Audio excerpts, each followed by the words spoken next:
नमस्कार, CSK news में आपका स्वागत है। दोस्तों, आज हो गया 13 अक्टूबर, जो फटाफट ब्रेकिंग न्यूज़ निकल के आ रही है। पहली बड़ी खबर में बताएंगे जम्मू कश्मीर में सेना का ताबड़तोड़ एक्शन, विजय श्री हासिल हुआ। जी हाँ, 6 आतंकियों का 24 घंटे में सफाया। इसके बारे में आपको बताएंगे। दूसरी बड़ी अपडेट बताएंगे। आतंकी हमलों के बीच श्रीनगर में लाल चौक पे जोरदार विरोध प्रदर्शन, भारत माता की जय जय घोष के साथ मुस्लिमों ने भी कश्मीरी पंडितों के साथ किया है प्रदर्शन। तीसरी बड़ी अपडेट में बताएंगे तो दोस्तों, बंगाल की खाड़ी में हुआ है जोरदार मालाबार युद्धाभ्यास। तिल मिलाए चाइना ने दी जापान और ऑस्ट्रेलिया को धमकी। जी हाँ, ये आपको जानना बेहद जरूरी है। भारत की किस तरीके से गोले बरसाए गए हैं वो भी बताएंगे। तीसरी बड़ी अपडेट में आपको बताएंगे दोस्तों, दिल्ली में हाई अलर्ट, 18 जगहों पे पूरे देश भर में छापेमारी की गई है एनआईए द्वारा। वहीं गिरफ्तार किया गया है पाकिस्तान का आतंकी भारत में। जी हाँ, दिल्ली में पाकिस्तानी आतंकी गिरफ्तार।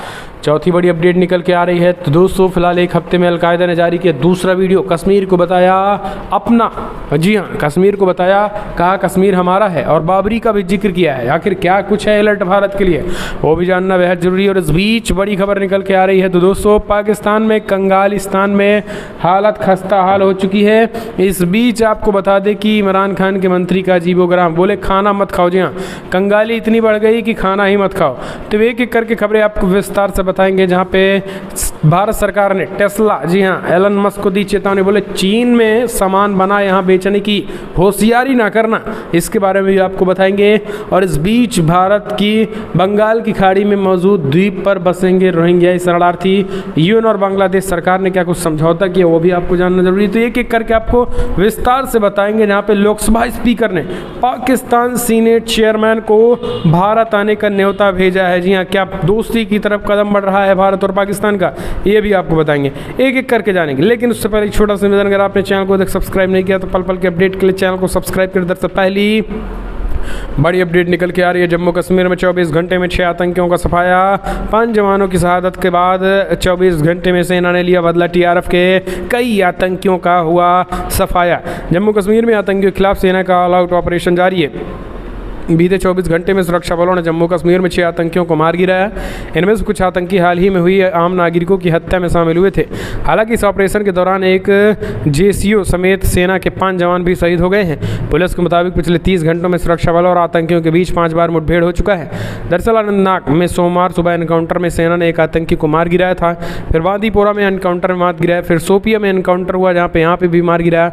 शोपिया में भी इस बीच आपको बता दें कि 5 जवानों ने भी भारत माँ के 5 सपूत भी शहीद हुए। लेकिन 24 घंटे में 6 आतंकियों को ढेर कर दिया गया है। इस बीच आपको बता दें कि कश्मीरी पंडितों के समर्थन में कल बड़े पैमाने पर मुस्लिम भी उतरे और वहाँ लाल चौक में जोरदार विरोध, आतंक के खिलाफ एकजुटता दिखाई। और मुस्लिमों और कश्मीरी पंडितों समेत वहाँ के हिंदू और सिखों ने एकजुट निकल कैंडल मार्च जलाया और जमकर पाकिस्तान विरोधी नारे लगे और भारत माता की जय जयकारे गूंजे। अगली अपडेट लेते, बंगाल की खाड़ी में मालाबार युद्धाभ्यास। अमेरिकी सील से कम नहीं इंडियन मरीन कमांडोज बरसा रहे हैं आग समुद्र में। जी हाँ, निकल रहा है आग। तिल मिलाए चाइना ने जापान और ऑस्ट्रेलिया को धमकी दे रहे हैं। जी हाँ, भारत और अमेरिका को कुछ नहीं कर पा रहे तो अब जापान और ऑस्ट्रेलिया को धमकी। बंगाल की खाड़ी में मंगलवार से नौसेना का सबसे प्रसिद्ध मालाबार युद्धाभ्यास शुरू हुआ। युद्धाभ्यास का ये दूसरा चरण। युद्धाभ्यास में इंडियन नेवी, जापान की Japan maritime self defence forces, Australia की रॉयल ऑस्ट्रेलियन नेवी और अमेरिका की नेवी शामिल है। चारों देशों की नौसेना की अग्रिम पंक्तियों के कई युद्धपोत एवं अन्य पोत युद्धाभ्यास में मुश्किल ड्रिल्स कर रहे हैं। मालाबार नौसेना 1992 में हिंद महासागर में भारतीय नौसेना और अमेरिकी नौसेना के बीच द्विपक्षीय अभ्यास के दौरान शुरू हुआ है। आपको बता दें, जापान 2015 में अभ्यास का स्थायी सदस्य बना और इसके बाद भारत के नियंत्रण के बाद ऑस्ट्रेलिया ने पिछले साल भी मालाबार अभ्यास में हिस्सा लिया था। इस बीच आपको बता दें, चाइना ने कहा है कि इससे कुछ होने वाला नहीं है। हम चलते हैं अगली अपडेट लेते हैं। आतंक के खिलाफ एनआईए की ताबड़तोड़ कार्रवाई तेज। दिल्ली, यूपी और जम्मू में 18 जगहों पर छापेमारी किए गए। दिल्ली में एक आतंकी गिरफ्तार। राष्ट्रीय जांच एजेंसी आतंकियों के खिलाफ ताबड़तोड़ कार्रवाई कर रही है। एनआईए ने मंगलवार को दिल्ली, एनसीआर, यूपी और जम्मू के 18 जगहों पर छापेमारी की है।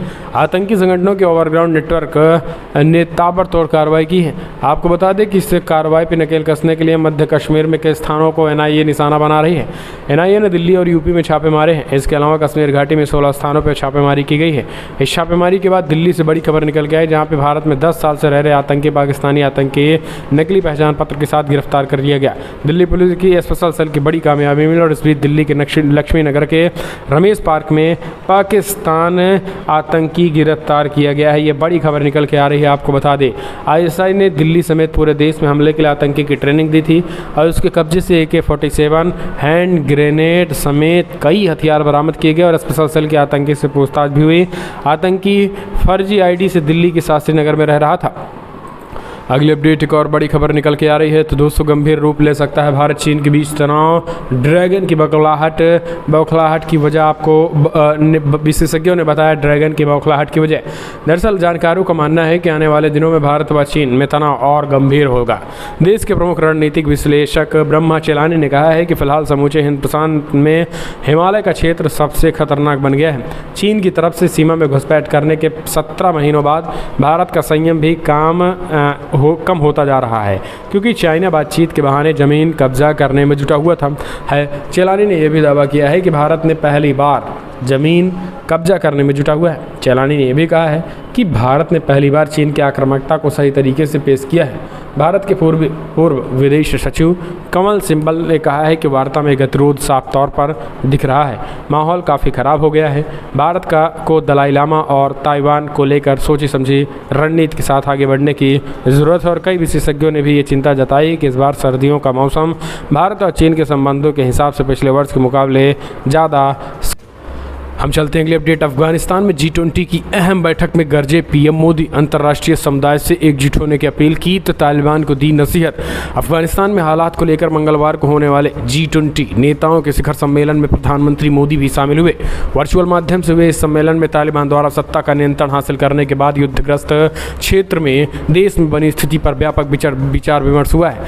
अफगानिस्तान पर G20 सम्मेलन के दौरान पीएम मोदी ने अंतर्राष्ट्रीय समुदाय से एक एकीकृत अंतर्राष्ट्रीय प्रतिक्रिया तैयार करने का आह्वान किया। उन्होंने कहा है कि इसके बिना अफगानिस्तान की स्थिति में ज़रूरी बदलाव लाना मुश्किल है। मोदी ने कहा है कि हम अपने साथ साथ दूसरों के भी अधिकारों की चिंता करें, दूसरों के अधिकारों को अपना कर्तव्य बनाएं और हर किसी के साथ समभाव व मम भाव रखें। उन्होंने कहा है कि मानवाधिकारों का बहुत ज़्यादा हनन तब होता है जब उसे राजनीतिक चश्मे से देखा जाता है, राजनीतिक नफ़ा नुकसान के तराजू से तौला जाता है। हमें आतंकवाद पर काबू करना चाहिए और हमें आतंकवाद को लेकर किसी तरीके से हमें बिल्कुल भी टॉलरेट नहीं होना चाहिए। तो ये G20 बैठक में पीएम मोदी ने बड़ा ऐलान किया है। सबसे बड़ी बात यह है कि आतंकवाद को लेकर भी पीएम मोदी ने ज़बरदस्त प्रहार किया है। पीएम मोदी ने कहा है कि फ़िलहाल आतंकवाद, हमें चाहे कोई भी देश हो, आतंकवाद है और हमें बिल्कुल भी इसे टॉलरेट नहीं करना चाहिए। पीएम मोदी ने कई बड़ी बातें कही हैं, आतंकवाद को लेकर चेतावनी भी दी है। पीएम मोदी ने कहा कि जिस तरीके से आतंकवाद बढ़ रहा है वो ठीक नहीं है। पीएम मोदी G20 शिखर सम्मेलन की कई बड़ी बातें उन्होंने कहा कि इसमें एजेंडा में अफगानिस्तान में मानवीय ज़रूरतों को लेकर भी प्रतिक्रिया दी। हम चलते हैं अगले अपडेट। श्रीलंका की 5 दिवसीय यात्रा पर सेना प्रमुख। द्विपक्षीय सैन्य संबंधों को मजबूत करना है लक्ष्य। सेना प्रमुख जनरल मनोज मुकुंद नरवणे श्रीलंका पहुंच रहे हैं। द्विपक्षीय सैन्य संबंधों को मजबूत करने के लिए सेना प्रमुख आज से 5 दिवसीय यात्रा पे दौरान श्रीलंका के शीर्ष राजनेता और सैन्य नेतृत्व से भी मुलाकात करेंगे। भारतीय सेना के अधिकारियों ने इस बात की जानकारी दी है।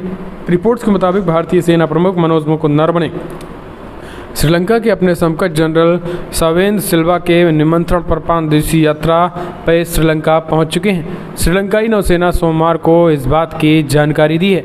आपको बता दें कि जनरल मनोज मुकुंद नरवणे के राष्ट्रपति गोटबाया राजपक्ष और प्रधानमंत्री महिंदा राजपक्ष से भी मुलाकात करेंगे। इस बीच चाइना के लिए एक तरीके से करारा झटका होगा, क्योंकि श्रीलंका में घुसने की चाइना बहुत कोशिश करती। हम चलते हैं अगले अपडेट लेते हैं। दोस्तों, आपको बता दें ताइवान को लेकर चाइना को करारा झटका लगा है। दरअसल ऑस्ट्रेलिया के एक सांसद ने ताइवान में अपने सांसद को भेज दिया है, तो बौखलाए चाइना ने दे दी है धमकी। दरअसल आपको बता दें कि चाइना और ताइवान इन दिनों आमने सामने हैं। इस बीच ताइवान नेशनल डे पर जहां भारत ने भी ताइवान को बधाइयां दी, तो वहीं दूसरी तरफ कई देश थे जिन्होंने अपने प्रतिनिधियों को ताइवान भेज दिया। इसी बीच ऑस्ट्रेलिया ने भी अपने प्रतिनिधि को ताइवान भेजा, लेकिन चाइना को अभी इस बात को हजम नहीं हो रहा। चाइना ने सीधा सीधा चेतावनी ऑस्ट्रेलिया को दे दी। उन्होंने कहा है कि ताइवान ताइपे में इस तरीके से अपने प्रतिनिधियों को भेजना ये उकसावे वाली हरकत है और ये किसी भी कीमत पे बर्दाश्त नहीं की जाएगी। और इसी को लेकर उन्होंने एक तरीके से ये स्टेटमेंट दिए हुए हैं और ऑस्ट्रेलिया के पूर्व पीएम टोनी एबार्ट पर उन्होंने बड़ा हमला बोला है। ताइवान के दौरे को लेकर चीन ने ऑस्ट्रेलियाई के पूर्व पीएम टोनी एबार्ट पर बड़ा हमला बोला। दरअसल आपको बता दें ऑस्ट्रेलियाई सांसद नहीं बल्कि ऑस्ट्रेलिया के पूर्व पीएम टोनी एबार्ट ही ताइवान दौरे पर आ चुके हैं। तो ये इस तरीके से उन्होंने चीन ने बड़ा हमला बोलते हुए कहा है ये एक भड़काने वाला काम है और ये बिल्कुल भी क्षम्य नहीं होगा। तो दोस्तों फिलहाल अपडेट अब अलकायदा का नया राग निकल के आ रहा। जम्मू कश्मीर भी हमारा, बाबरी भी हमारी। जी हाँ, दरअसल विश्व के सबसे खतरनाक आतंकवादी संगठनों में एक अलकायदा ने एक हफ्ते में दूसरी बार कश्मीर को लेकर वीडियो जारी कर दिया है। अफगानिस्तान में तालिबान राज स्थापित करने के बाद कश्मीर में आतंकी गतिविधियों के फिर से तेजी के साथ शुरू होने की आशंका जताई गई है। अब अलकायदा जैसे आतंकी संगठनों ने कश्मीर को लेकर वीडियोज जारी करना और प्रोपेगेंडा फैलाने का शुरू कर दिया गया है। दरअसल भारतीय उपमहाद्वीप में स्थित आतंकवादी संगठन अलकायदा के आतंकवादियों ने कश्मीर हमारा है नाम के साथ एक वीडियो जारी किया गया है। 18 मिनट के इस वीडियो में बाबरी मस्जिद विध्वंस, बच्चे और महिलाओं पर अत्याचार के बारे में बातचीत की गई है। इनमें भारतीय सेनाओं द्वारा की गई यातना का भी उल्लेख किया गया है। अलकायदा ने अपने वीडियोज़ में कहा है कि उन्होंने ऊपर बताए गए कारणों से बंदूक उठाई गई है। आपको बता दें कि पिछले हफ्ते वीडियोज़ में असम में बदला लेने की बात कही गई थी। शीर्ष खुफिया सूत्रों ने CNN न्यूज़ 18 को बताया है कि दिल्ली अलकायदा, TRF और दूसरे आतंकवादी संगठन पाकिस्तान द्वारा बनाए गए हैं और इस वीडियो की स्क्रिप्ट पाकिस्तान में लिखी गई है। हम चलते हैं अगली अपडेट लेते हैं। एक और बड़ी खबर निकल के आ रही है। चीन से एक और बड़ी जंग हारा अमेरिका। पेंटागन के अधिकारियों ने विरोध जताते हुए दिया इस्तीफा। गूगल जैसी कंपनियों को ठहराया जिम्मेदार। क्या है पूरा मामला? चीन के साथ लगातार चल रही प्रतिस्पर्धा में अमेरिका पीछे रह गया है। यह दावा अमेरिकी रक्षा विभाग के मुख्यालय पेंटागन में वरिष्ठ अधिकारी रहे निकोलस शेलान ने कहा है। उनका कहना है कि अमेरिका आर्टिफिशियल इंटेलिजेंस के जंग में चीन से हार गया है। इस बात का विरोध जताते हुए 37 सालों के शेलान ने अपने पद से इस्तीफा दे दिया है और वो पेंटागन में अब तक के पहले चीफ सॉफ्टवेयर ऑफिसर के पद पर भी थे। उनका कहना है कि अमेरिकी सेना ने तकनीकी परिवर्तन की गति बेहद धीमी है। निकोलस शेलान ने इस्तीफा देने के बाद अपने पहले इंटरव्यू में कहा है कि अगले 15 से 20 सालों तक भी हमारे पास चीन के खिलाफ कोई प्रतिस्पर्धा जंग लड़ने का मौका नहीं है। हम चलते हैं अगले अपडेट लेते हैं। लोकसभा स्पीकर ने पाकिस्तान सीनेट चेयरमैन को भारत आने का न्योता भेजा है। दोस्ती की तरफ बढ़ा रहा है कदम भारत। दरअसल पाकिस्तान की मीडिया की तरफ से बड़ा दावा किया गया है। पाकिस्तानी मीडिया ने दावा किया गया है कि भारत के लोकसभा स्पीकर ओम बिरला ने भारत के एक संसदीय कार्यक्रम में शामिल होने के बाद पाकिस्तान को न्योता भेजा है। अगर पाकिस्तानी मीडिया का यह दावा सही है तो ये खबर न सिर्फ बड़ी है बल्कि इसमें विवाद भी पैदा हो सकता है, क्योंकि अब तक भारत ने पाकिस्तान को लेकर काफ़ी कड़ा रुख अपना रखा है। हालांकि भारत की तरफ से इसका खंडन अभी तक नहीं किया गया है। पाकिस्तान की कई मीडिया आउटलेट्स ने दावा किया है कि भारतीय लोकसभा स्पीकर ओम बिरला ने भारत के एक संसदीय कार्यक्रम में शामिल होने के लिए पाकिस्तान को न्योता भेजा है। समा टीवी की रिपोर्ट्स के मुताबिक पाकिस्तान के सीनेट के चेयरमैन सादिक संजरानी को भारतीय लोकसभा अध्यक्ष ओम बिरला की तरफ से ये पत्र दिया गया है। हम चलते हैं अगले अपडेट लेते हैं। आपको बता दें दोस्तों सरकार की टेस्ला को दी चेतावनी। बोले चीन में बनी कार भारत में मत बेचो, यहीं बनाओ, बेचना है तो। दरअसल दुनिया की सबसे बड़ी इलेक्ट्रिक कार कंपनी बनाने वाली कंपनी टेस्ला को भारत सरकार ने दो टूक कह दिया है कि चीन में बनी इलेक्ट्रॉनिक कारों को भारत में नहीं बेचे। फिलहाल टेस्ला का भारत में मेड इन चाइना कार बेचने की योजना पर पानी फिर गया है। दरअसल इंडिया टुडे कॉन्क्लेव 2021 में केंद्रीय मंत्री नितिन गडकरी ने कहा है कि सरकार ने टेस्ला को सलाह दी है कि वो भारत में ही कार बनाकर बेचे और निर्यात भी करें। कंपनी ने भी संकेत दिया है कि वो जल्द ही भारत में प्लांट शुरू करेंगे। और ये फिर यहीं पर इलेक्ट्रॉनिक कारों का प्रोडक्शन होगा। सीमा पर तनाव की वजह से भारत और चीन के कारोबारी रिश्तों पर भी असर दिख रहा है। दुनिया की सबसे बड़ी इलेक्ट्रॉनिक कार कंपनी टेस्ला से केंद्रीय मंत्री नितिन गडकरी ने कहा है कि वो भारत में चीन में बनी हुई कारों को नहीं बेचें। टेस्ला ने अमेरिका से बाहर सबसे पहला प्लांट चीन से लगाया गया है और कंपनी चीन में यूरोपीय और दूसरे देशों में टेस्ला की कारों का एक्सपोर्ट करती है। अगली अपडेट, भारत खुद को इजराइल समझने लगा है, कुछ भी करके बच निकलेगा। इमरान खान का नया सिगुफा।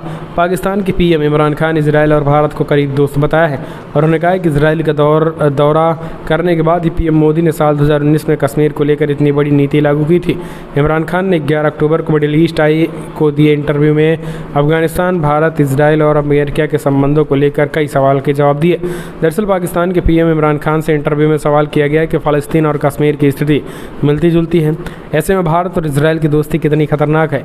इस सवाल पर इमरान खान ने जवाब देते हुए उन्होंने कहा कि इसमें कोई दो राय नहीं है कि भारत और इजराइल काफ़ी करीब हैं। इजराइल की यात्रा के बाद ही भारत के प्रधानमंत्री नरेंद्र मोदी ने कश्मीर को लेकर इतनी बड़ी और कठोर नीति लागू की।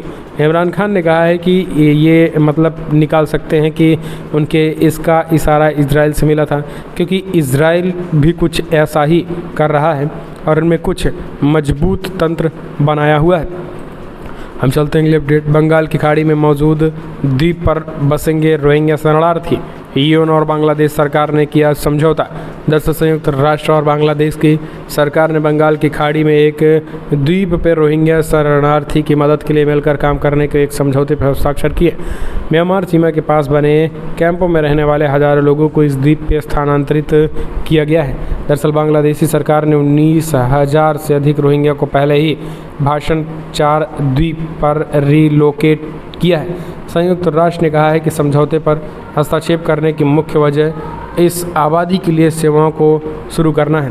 बांग्लादेश ने फॉक्स बाजार जिले में भीड़ भाड़ वाले शरणार्थी शिविरों में चरणबद्ध तरीके से 1 लाख शरणार्थियों को द्वीप पर स्थानांतरित करने की योजना बनाई है। संयुक्त राष्ट्र और मानवीय समूहों पर शरणार्थियों को यहां पर बसाने की आलोचना की गई। अगली अपडेट लेते हैं। एक और बड़ी खबर निकल के आ रही है। तो दोस्तों आपको बता दें, दुबई के शेख ने पेगासस का किया दुरुपयोग, एनएसओ ने खत्म किया करार। दरअसल आपको बता दें कि दुबई के शासक द्वारा जासूसी उपकरण पेगासस का दुरुपयोग करने पर इजरायली कंपनी एनएसओ ने संयुक्त अरब अमीरात के साथ करार खत्म कर दिया है। ब्रिटिश हाई कोर्ट ने एक फैसले में कहा है कि दुबई के शासक शेख मोहम्मद बिन राशिद अल मुक्तम ने अपनी पूर्व पत्नी राजकुमारी हया बिन्त अल हुसैन के साथ उनके दोस्तों बच्चों की कस्टडी चल रही है और इस बीच उन्होंने पेगासस से उनकी जासूसी कराई है।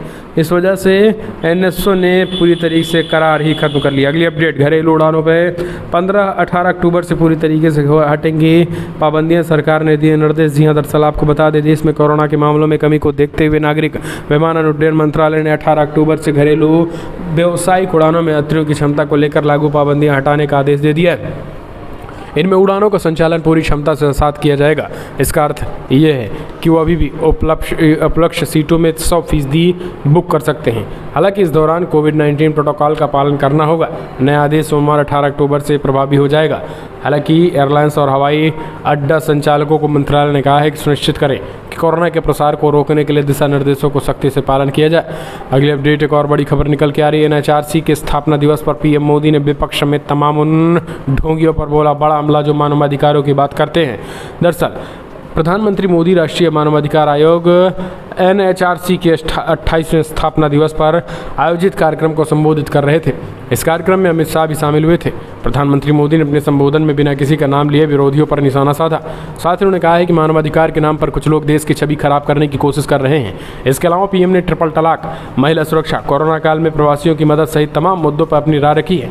पीएम मोदी ने अपने संबोधन में सबसे पहले सभी को राष्ट्रीय राजधानी आयोग के 28वें स्थापना दिवस की हार्दिक बधाई देते हुए उन्होंने सबसे बड़ा हमला उन लोगों पे कहा जो कहा कि भारत में मानवाधिकारों की कमी है। उन्होंने कहा है कि सिलेक्टिव मानवाधिकारों पर इस तरीके से ठीक नहीं है। अगले अपडेट एक और ले लेते हैं। तो दोस्तों, अमित खरे होंगे पीएम मोदी के नए सलाहकार। नई शिक्षा नीति लागू करने में भी उनकी रही है अहम भूमिका। दरअसल शिक्षा तथा सूचना और प्रसारण मंत्रालय के पूर्व सचिव अमित खरे को प्रधानमंत्री मोदी का सलाहकार नियुक्त किया गया है। कैबिनेट की नियुक्ति समिति ने उनकी नियुक्ति को मंजूरी दे दी है और उनकी नियुक्ति का आदेश मंगलवार को जारी किया गया है और अगले 2 साल तक फिर से आदेश तक इस पद पर बने रहेंगे। गत 30 सितंबर को उच्च शिक्षा सचिव के पद से रिटायर्ड हुए थे। करीब 34 सालों बाद देश में नई शिक्षा नीति लागू में उन्होंने अहम भूमिका निभाई थी। इसके अलावा इंटरनेट मीडिया को लेकर भी नियम तय करने में भी उनका अहम योगदान रहा है। हम चलते हैं अगले अपडेट। एक और बड़ी खबर निकल के आ रही है। तो दोस्तों, केंद्रीय मंत्री प्रहलाद जोशी ने बताया देश में नहीं है कोयले की कमी, बढ़ाया जा रहा है स्टॉक। देश के कई राज्यों में कोयला संकट के बीच बिजली की समस्या बनी हुई है। इस बीच कोयला मंत्री प्रहलाद जोशी का एक बार फिर से बयान निकल के आया है। उन्होंने कहा है कि बहुत जल्द बारिश होने के चलते कोयले की कमी में थोड़ी कमी आएगी। इस मामले में इस कारण कोयले के अंतर्राष्ट्रीय दाम बहुत ज़्यादा बढ़ गए थे। आयातित कोयले पर आधारित पावर प्लांट 15 से 20 दिनों में लगभग बंद हो गए थे और बहुत कम प्रोडक्शन जनरेटर पर आधारित है। इसके साथ उन्होंने कहा है कि हमने कल लगभग 2 मिलियन टन कोयला सप्लाई किया था। इतिहास यह है कि घरेलू कोयले की सबसे ज़्यादा सप्लाई है और कोयले की कोई किल्लत नहीं है, ना कोई कमी है।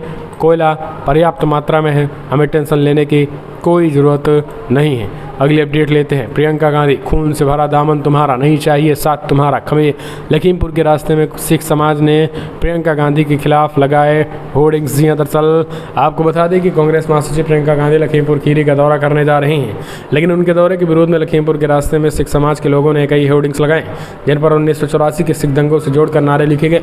होर्डिंग्स में लिखा गया है कि नहीं चाहिए फर्जी सहानुभूति, खून से भरा है दामन तुम्हारा, तुम क्या दोगे साथ हमारा, नहीं चाहिए साथ तुम्हारा। कुछ होर्डिंग्स पर भी ये लिखा हुआ था, नहीं चाहिए फर्जी सहानुभूति। 1984 जंगों में सिखों के नरसंहार के जिम्मेदार आज सिखों के जख्मों में नमक डालने का ढोंग कर रहे हैं। कुछ होर्डिंग पर दशमेश सेवा सोसाइटी के अध्यक्ष सतपाल सिंह मीत का नाम लिखा हुआ रहा था। तो दोस्तों, इस तरीके के होर्डिंग लगा एक तरीके से अनोखा विरोध जताया गया है प्रियंका गांधी एंड कंपनी का। तो दोस्तों, फिलहाल आज की बड़ी खबरों में इतना ही, लेकिन अगर आपको वीडियो पसंद आए तो लाइक कर शेयर करें। कमेंट के माध्यम से आप अपने सुझाव देना ना भूलें। इस बीच एक और बड़ी अपडेट ये है कि दोस्तों, गरबा पंडालों में इन दिनों खूब लग रहा है एक नारा कि गैर हिंदुओं के प्रवेश पर रोक लग रहे हैं। हिंदू संगठनों ने बैनर लगाए। ये भी मामला मध्य प्रदेश से निकल के आया रतलाम में, जहाँ पे नवरात्र में रतलाम शहर में गरबा सहित अन्य धार्मिक कार्यक्रमों में गैर हिंदुओं के प्रवेश पर पाबंदी पर बैनर लगाए गए हैं।